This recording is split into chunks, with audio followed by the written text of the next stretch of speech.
Thanks for joining me on Menopause Unscripted. Remember, the change is just another beginning.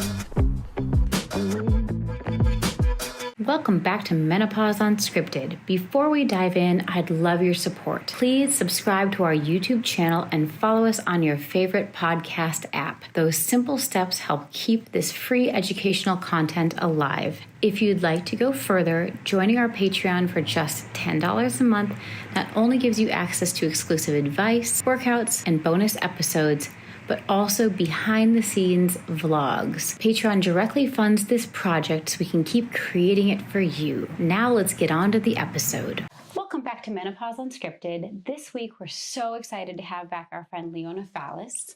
And if you weren't here before, I'm going to ask you just to tell us all your credentials again for new viewers or people who haven't watched your first episode. Hi, Heidi. Thank you so much for having me back. My name is Leona.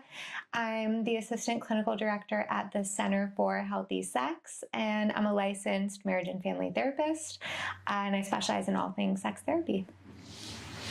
We are so happy to have you back. I mean, you were the first guest. I don't know if you know, you were the first interview we put out. I'm so truly honored. It was just such a fun conversation. It was fun. We're going to do more, so just wait.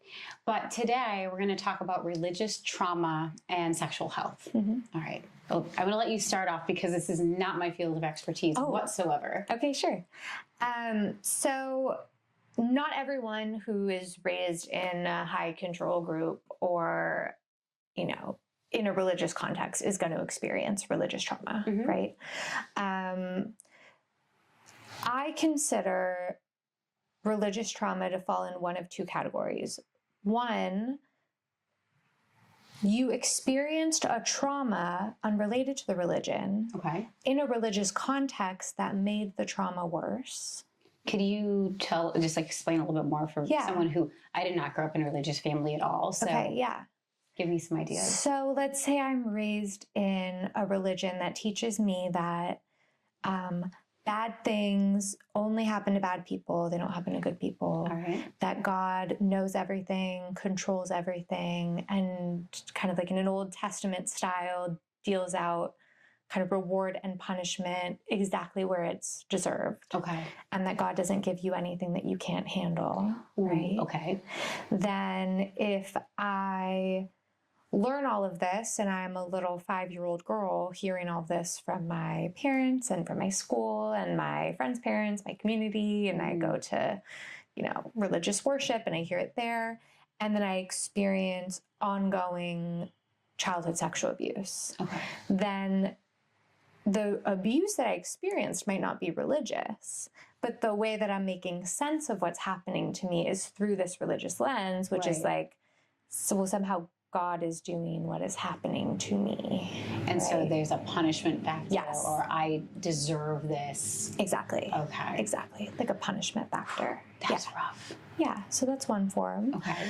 And then another form of religious trauma or spiritual abuse is where the religion is actually a part of the trauma that's happening to you. Okay. So this could be all of the people who have experienced like sexual abuse through the church, for example, right? Like it's your pastor, it's your priest, it's your youth leader, it's whatever. All right. Or the things that were taught to you in a religious context were somehow traumatizing to you. Okay. Right? If you're taught something about gender through the religion, or you're taught something about your worth as a woman depending on your sexual choices through the religion, that can be something that's traumatizing. Would that be the same kind of context then for people who maybe are not just like a cisgender human? Like that's like kind of where that falls? Yeah. Okay. So if you were raised in a high control group, and that doesn't have to be a religion, right? There's a lot of cults that are not religions, and multi-level marketing schemes can be considered high control groups, right? Like knives. Sorry. That was my first experience to like a pyramid scheme. So yeah, pyramid scheme, exactly. Most high control groups, they punish people who are slightly off the norm in any way. So that could be your gender identity, your sexuality, even the type of sex you like to have, if you're a little bit kinky, right? If you don't have the same hobbies or interests, there's often like a punishment that comes with that. Yeah. So then where does like genital mutilation fall into that spectrum? Because obviously traumatic, is that kind of in this religious trauma aspect as well? Or is that something different? Yeah, absolutely. Genital mutilation can fall under the umbrella of religious trauma, religious abuse. Consent is really complicated. Okay. We think of consent as being like, okay, I'm asked a question and I can say yes or no, right? But when you are like animals can't consent, children can't consent. And when someone is a member of a high control group, consent gets really complicated, right? So like genital mutilation most often happens to children who obviously can't consent, right? But there's adults that it happens to as well. How freely is that consent given? Is it informed consent? Have they had the opportunity to like consult with someone outside of the group who's like a medical provider who can, right? What would be the consequences to saying no in that context, right? So like how freely is this consent given? So yeah, absolutely. And so with these things that are happening, then how do you see this present clinically? Sure. We see a lot of people come into sex therapy with something adjacent to the way that they were raised religiously. So I'll tell you a few of the ways that that might present. A really common presentation is couples who come in for couples sex therapy. They were raised in a religious context. Both partners? Both partners. Okay. They both got very limited sex ed. And they were basically taught about sex. Don't have it until you're married. Right. Especially if you're a woman. Of course, because God will smite you. Because then because no one will want to marry you if you were like damaged or you need to save it for your husband, right? But once you're married, don't worry, the sex will be amazing. And you'll want it all the time. Sure. Without being empowered to explore your own body sexually, to know what you do and don't like, without being empowered to have conversations with your partner about what you do and don't like sexually, without the benefit of experience, having explored your sexuality with multiple partners, right? And so the question couples come in with is like, well, we are not having a lot of sex and we don't even know how to have sex that we both enjoy. And we're stigmatized from talking about it with our friends and family. So no conversations outside the marriage. Right. Okay. Or maybe with a religious figure, which can be comfortable or uncomfortable. You just saw my face. I was like, I can't imagine like going to like say like a priest or a rabbi and going, I'd like to talk to us about my sex life. That's right. It can be uncomfortable for some people. Yeah. And then the advice that you get might be good, might not be good. And so we're not having it that often. When we are having it, we don't really know how to enjoy it. We're not supposed to go on the internet and do our own research because we're not supposed to be looking at that kind of content, or we're taught that porn is infidelity or like other messages. So like, this isn't what they promised us. And like, what do we do? Okay. That is like the most common couple presentation, I think, that comes in relating to like sex and religion. Okay. The most common like female individual presentation, I think, is like, I was taught if I have sex before marriage, I'm a slut. Okay. Now I'm supposed to be comfortable with my sexuality, giving it to my husband. But I still feel uncomfy. Sure. And not sexually free. And he's telling me it should be fine, but I'm still uncomfortable with owning myself as like a sexually embodied woman. Yeah. Because of everything I was taught that would say about me. And that makes me into like a slut or whatever. If I actually like it, that's wrong. Yeah. Or am I getting it right? Exactly. Okay. It goes back to that double bind of like, if I'm sexual, I'm bad. If I'm bad, I can't be loved. But if I'm not sexual enough, I'll be abandoned. So it's like, right? And with them coming in, I'm assuming that's a really big step for women to just really come big. into your office. Really big. And is that something that they are finding that, like, I mean, I'm assuming that is a huge step, but is that somehow then almost like going against their husband as well, or against the religion, just talking about it with a medical provider? Oh, that's a good question. So, like, I'm curious, is like when they come in, it's like, how do they go, okay, this is a big step. But then is there something like tied in again with just talking about it with a medical provider who's like outside the religion maybe? That's such a good question. I don't know that I've heard of any pushback. That's probably a good thing. About women's partners telling them that they can't come and talk to me. I do know that there have been male clients who are not comfortable talking to me, and they would and they want to talk to a male therapist. Okay. And I think that's totally fine. I think a lot of the stigma like ends up coming down on gendered lines. And I'm really careful not to tell anyone to do anything that is against their values, which includes their religion. Sure.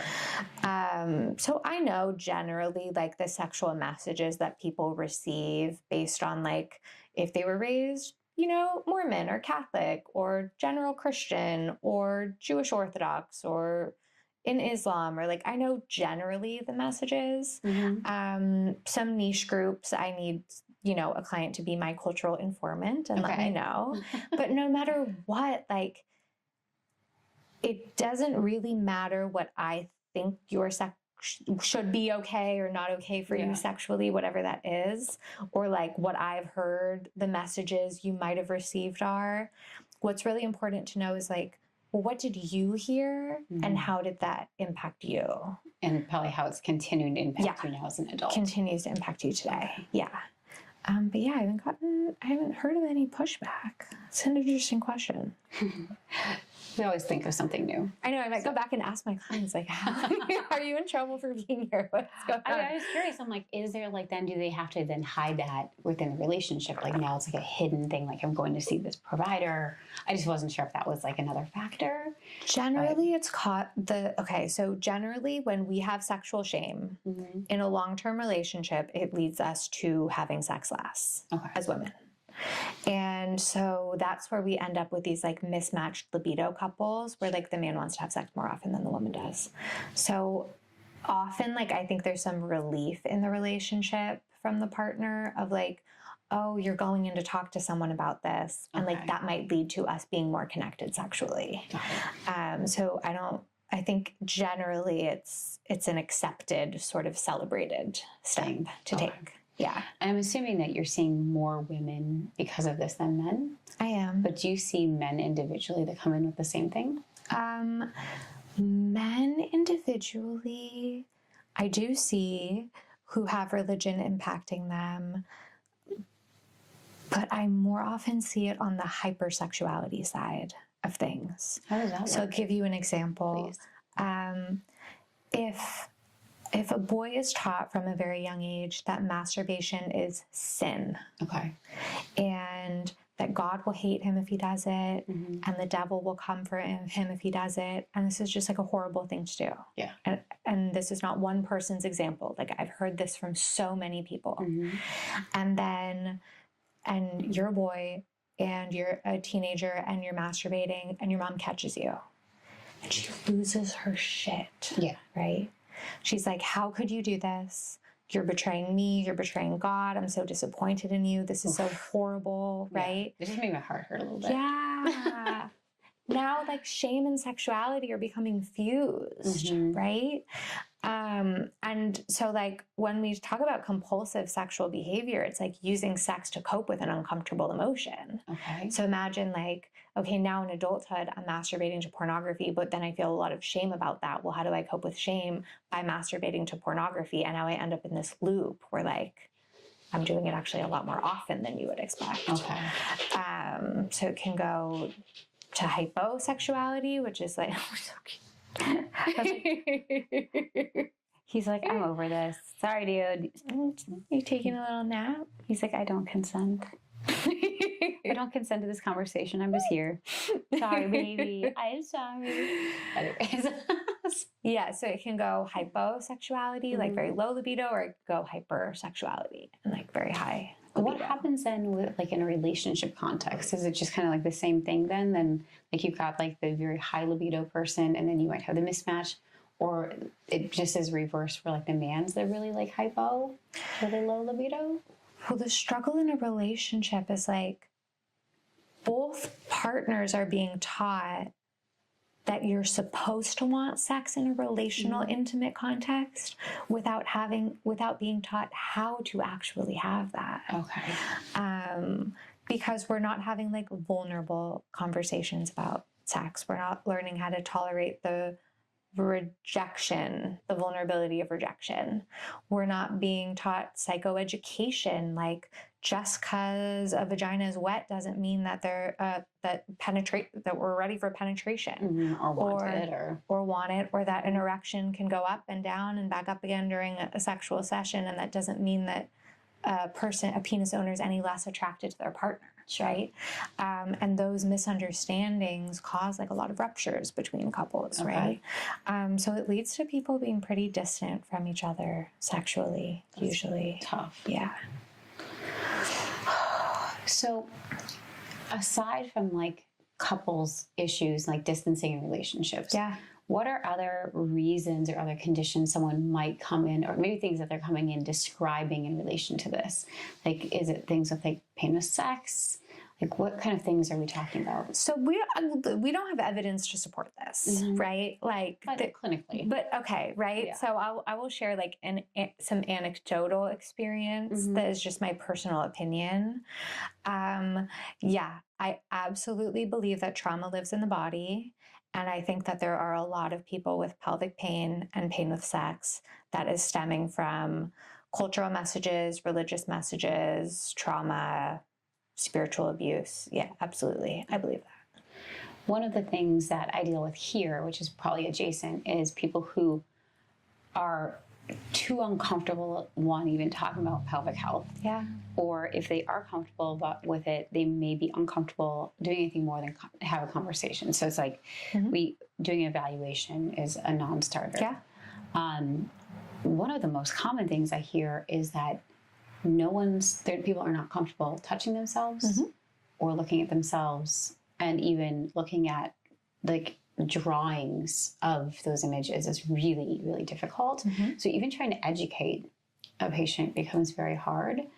But then if we have to start doing anything that is a manual therapy, I mean, I don't even know, how would you get past that with the patient? Because I truly, this is why I send someone to you, is what is it that you would do in that context to help someone get to the point where they could receive medical care? And it may not just be me. It might be, say, like having a pap smear. Totally. Or having other things. Are there things that you can work on to help a woman get past that? Okay, this is such a good question. I feel it's very complicated. I'm sorry. No. This is my favorite question, which is like, okay, this all sounds fun and good, but what about when our first line treatment is not accessible? How do you prepare someone for first line treatment? Yeah. Right. So we have a vagina puppet at the office, which can be way less intimidating than like medically accurate drawings or pictures. Because it's like a stuffed animal. Yeah. You can do silly noises with it. And like, you can generally point out what's what. I know exactly which one you're talking about. You know the puppet I'm talking about. I do. Okay. I really want one. Yeah.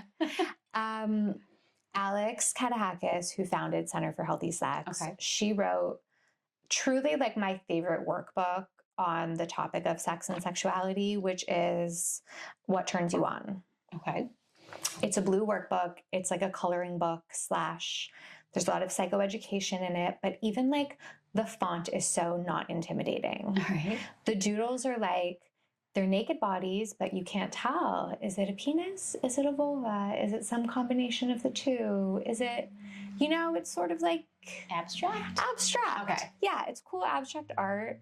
And it starts from like the very beginning. Okay. It's like, what do you know about consent? What did you learn about sexuality from music videos? It's like topics that are easier to write about or talk about than like, go and touch yourself and write an essay about what turns you on. And you do that eventually in the book, right? But it starts out really slow. I think it's a good workbook to do with a therapist, like in the room. Okay. This is the kind of thing where like, if someone has this much anxiety and you send them home with homework, like we avoid things that make us feel horribly uncomfortable. So I'm going to magically forget to do that homework. That is like so scary to me, right? The anxious avoidance. Yeah. So we're going to be in the room together. Like you're going to have your workbook. I'm going to have mine. We're going to go at a pace that works for you. I'm going to be tracking your verbals and your nonverbals. Like I'm going to call pause if I notice you're really getting like uncomfy and fidgeting. Sweating. Okay. Like I'm reading your nonverbals. We're taking it at your pace. The thing with trauma that impacts sexuality is we can't rush that process. Like, you know this. Right. When you're doing PT, right? You can't take the body faster than it is willing to go. No. We're not bulldozing through a wall. We can't bulldoze through a wall. Exactly. So if we get through a page a week, we get through a page a week. It's okay. How many pages are there? Just because now I'm curious. Like what could be on a page? Yeah. I know. Like how many, like what's the page one you said is like what you may have seen like on like a music video. Oh yeah. And then what's like the last page? Oh, okay. So it's probably just like spectrum here. 120 pages, right? We're starting out with what are the sexual messaging that you've learned from culture, religion, music, TV, media, porn. What's your relationship with your body? Like there's a little cartoon figure of a body and you kind of fill out what do you think about different parts of your body? Emotions related to those Emotions parts. related. You're going to hold a mirror up to your body and look at it. You're going to look at your naked body. You're going to touch your body. You're going to rate what comes up for you, and that happens for you, right? You're going to rate your ultimate sexual fantasy. You're going to, but the progression is really gentle, I feel like. The journey that the workbook takes you along, I think it doesn't just hit you in the face with it. Okay. And again, there's like cartoons. You pause to like do this, to color in this couple and write what you think is happening and with these bodies of what, you know. And I think that it brings up a lot of good material for people to have conversations with each other about what they do and don't think about themselves, their body. What do they think about sex? What have they learned? And there's also a lot of psychoeducation in there about like gender, sexuality. And this workbook, I think, works for anyone from like middle school all the way up through the life cycle. All right. The things that start just younger. Yeah. The things that turn you on really change over the course of your life. So even people that think like, no, I know myself, I don't need to do a workbook. It's nice to revisit things that you learned when you were a teenager and do that digestive process of like, do I still believe this or do I want to let this go? Sure. Right. And yeah, I think adolescence, puberty, that's like exactly the age to start beginning to question like, what do you know about sex? What do you want to know about sex? Like, what do you know about consent? What do you know about your body? What feels good to you? Do you know? All the things that are not taught in health class and that most parents don't teach us in like the birds and the bees. Yeah. Exactly one friend who I think's mom like actually taught her these things, truly. Well, the birds and the bees talk is usually about like, don't get pregnant, don't get an STI. It's not usually about like pleasure and consent, right? And I think that's even more true in a religious context. My only talk was my dad walked into my bedroom. I was like, I don't know, like probably early high school. And all he said was, just so you know, birth control does not prevent an STD. Use condoms. And I was like, okay. What? And I was like, middle of homework. And it was like literally like homework. And like I'm like doing like a typing on a computer. That didn't exist sense. I was like homeworking, right? And like probably like laying on my floor, if I remember right. And like just walked in and drops this bomb. And then no conversation, just walks back out. And I'm like, what? You know, like, I mean, and I wasn't on birth control yet. So I was pre-17 because I remember that's when I started birth control. But it was like, So you might have benefited from a workbook. I would have benefited from anything more than that, right? But definitely more than a workbook, because like MTV didn't exist then. I remember like Showtime, I think, had like soft porn. That was like Showtime. I think that's what it was. And like I remember one of my friends had cable, and we'd like kind of like watch. She and I'd like watch it. Sometimes we'd be like, what is, you kind of like start questioning. And like you're like, but that was like the most education I had at all, really. Because you didn't have music videos. Like, even like music videos should not be our sex ed, right? No, should not be our teens' sex ed, or TikTok shouldn't be our teens' sex ed. Oh God, no. But that being said, like, I mean, I'm sure that I can't be the only one, even in this generation, that's like the bulk of what you get. For sure. And so a workbook would have been handy. Can you start giving those out to like middle school sex ed, right? He's like, here's Leona rolling up to your middle school with her like stack of workbooks. I think I'd be in trouble by some parents. Probably. But that being said, the teenagers love you. I know. Yeah, the book is not that like, it's not gratuitous. It's not that sexy, if that makes sense. Yeah. It really is like a deep dive of like personal introspection and exploration. It's just the topic happens to be your sexuality. If that makes sense. Doesn't have to be sexy. Yeah, exactly. Racy, There's nothing racy about it. Yeah. It doesn't have to be like this big thing. It could be something that's a little bit gentler, as you said. It's gentler. Yeah. So do you use that with both women and men and couples and individuals? Like everybody kind of use the workbook? Individuals of all genders, yes. Mm-hmm. Couples should each have their own workbook. Okay. But yeah, they absolutely can talk about what they're learning or what's happening for them as they're going through the workbook. I feel like you'd be like peeking, like, what are you doing over there? Like, you're like, what words did you use? Like, I can just imagine this be like opposite sides of the room, people, eyes on your own papers. But I totally would be like, I'd be the one being like, yeah, of course, there's like curiosity. I'm so nosy. I'd be like, what are you doing? Like, I would 100% be that nosy person. Be like, that's what you think? You're like, we're not doing this yet. I'd be like jumping the gun 100%. Well, the really interesting thing is like two people can be raised in the same family or the same religion or the same context and come away with completely different memories about what they learned about sex and sexuality and have it impact them a completely different way. I'm sure. I mean, that's the kind of selective history that we have. Like, what do we call that? Like the revisionist history. Like two people see it through different lenses and come away with it. Yeah. And I'm sure, a boy and a girl in the same family would have very different. For sure. Gender, other lived experiences, your temperament, your personality, what was happening for you at the time. What number in the family you are you child 1 versus child 4. Birth order, what age you were. Like some families go through sort of a religious journey where there's times where the family was more religious versus less religious. So how old you were, depending on what was happening there's just so many reasons. That makes so much sense. So in terms of like the biggest conditions, medical conditions, like non-psychological, but like physical conditions, what do you see tied to this the most? Like if people are coming in with this, like, and you're say working with me, are there like a kind of top 3 conditions you see like for females? That's a good question. I can't really speak to that. Like, on the mental health side of things, I can speak to like, we see depression, anxiety, post-traumatic stress, even OCD. I think a lot of people who were raised in like high control groups or ultra religious end up with like forms of OCD, harm OCD. What is that? Sorry, I gotta stop you. I don't know what that is. Oh, so OCD, generally obsessive compulsive disorder, right? And then there's like different subsets of OCD. All right. One of them is harm OCD, where you worry you're going to cause harm to someone else. Oh, but you're not actually going to. Or it could be that someone else is going to hurt you. That can be part of harm OCD.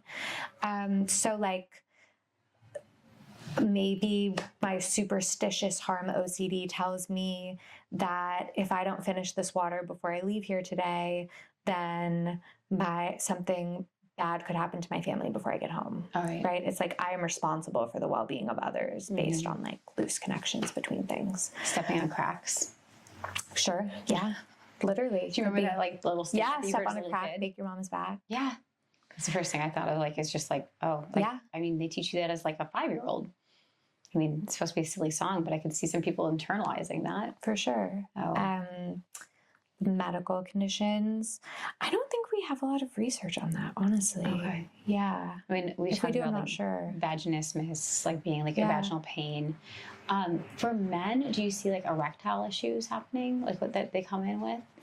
Yeah, could be ED, could be PE, premature ejaculation, could be, again, that hypersexuality, hyposexuality, could be very low libido, like avoidance. Yeah.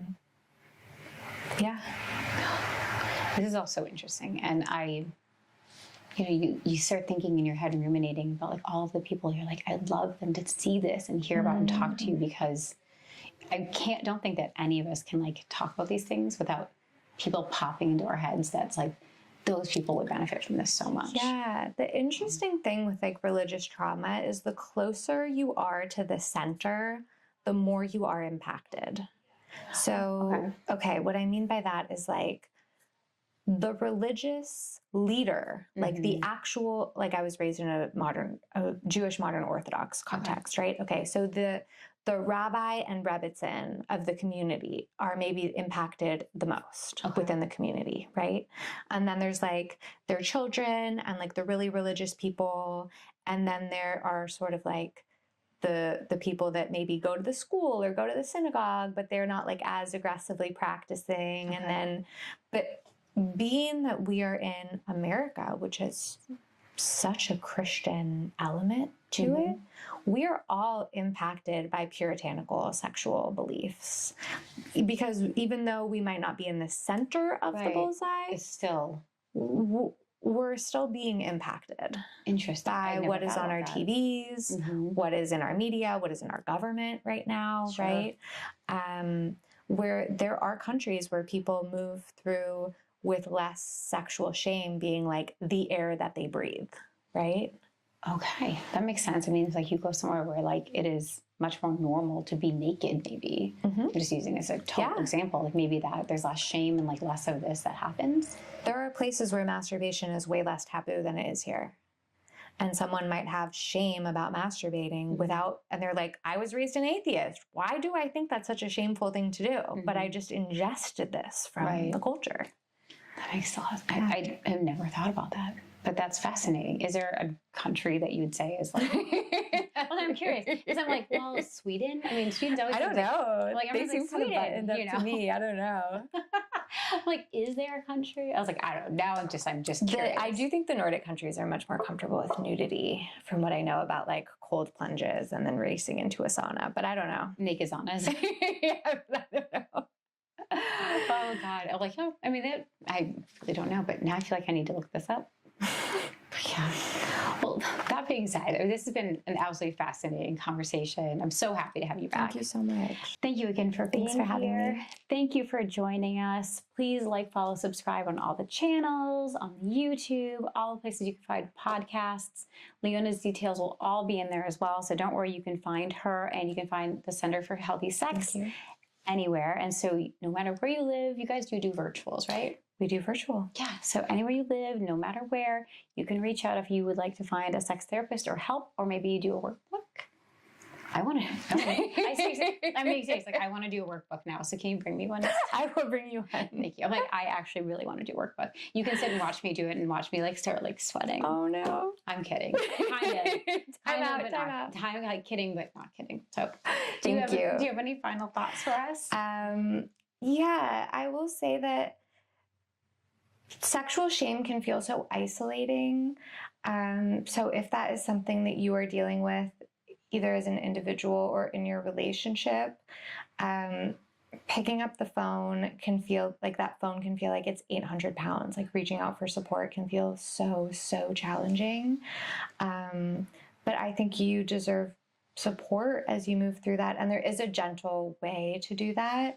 And there is a way to do that that respects your religion, your culture, your values, and your point of view. I think that's it. Thanks for having me. Thank you. And thank you for sharing that. I mean, as always, this has been the best. Well, thank you so much. Now I have to end with the boring stuff. While I am a doctor, I am not your doctor. This podcast is for entertainment and educational purposes only. If something in today's episode resonated with you, please bring this to your own healthcare team and self-advocate. We always are promoting that. I cannot wait for you to join me on next week's episode of Menopause Unscripted for another hot topic.